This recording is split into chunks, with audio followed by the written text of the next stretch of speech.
Some other stories now, and Ghana has signed a memorandum of understanding with the state of Grenada to enable the recruitment of Ghanaian nurses into Grenada's healthcare system. The agreement was formalized during a visit by Grenada's Prime Minister Dickon Mitchell to the Jubilee House. Sarah Pia has more.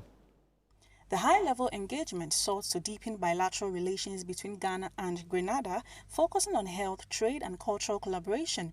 In a key outcome of the talks, Ghana's Minister for Foreign Affairs, Samuel Okudzeto-Ablakwa, and Grenada's Foreign Minister signed an MoU to facilitate the deployment of Ghanaian healthcare professionals to support Grenada's health sector.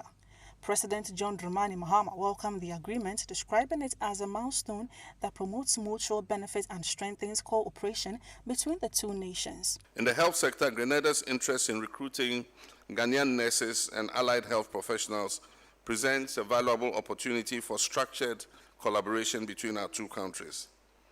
Ghanaian health workers have gained international recognition for their professionalism and their compassion, and we're keen to explore arrangements that address both our national needs and Grenada's health priorities. On trade, President Mahama emphasized the urgent need to address the absence of direct air connectivity between West Africa and the Caribbean, describing it as a major obstacle to trade and the movement of people. He added that government is finalizing arrangements to operationalize a vessel waiver agreement to simplify travel between Ghana and Grenada.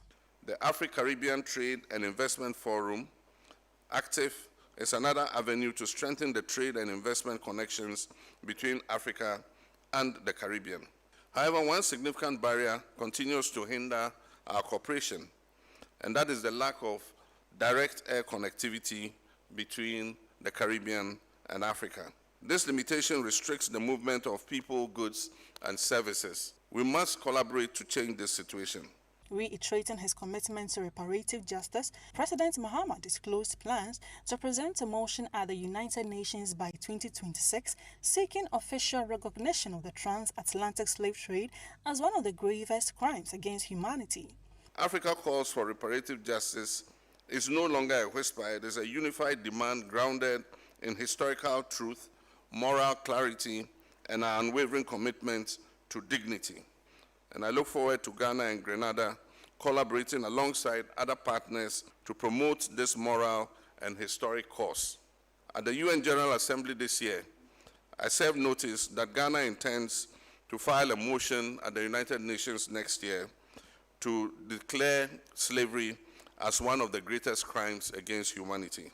We stand ready to continue the conversation and the fight for the acknowledgement that slavery, the transatlantic slave trade, is in fact perhaps the worst human crime that has been committed against humanity, and that we should recommit to ensure that it never happens again.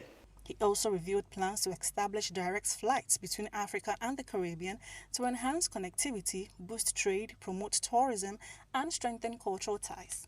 We have been speaking to the CEO of Ethiopian Airlines that we are committed in very much the same way we often subsidize American and European flights to get to the Caribbean, that we are committed to working in any way we can to ensure that we can get flights from the African continent directly into the Caribbean.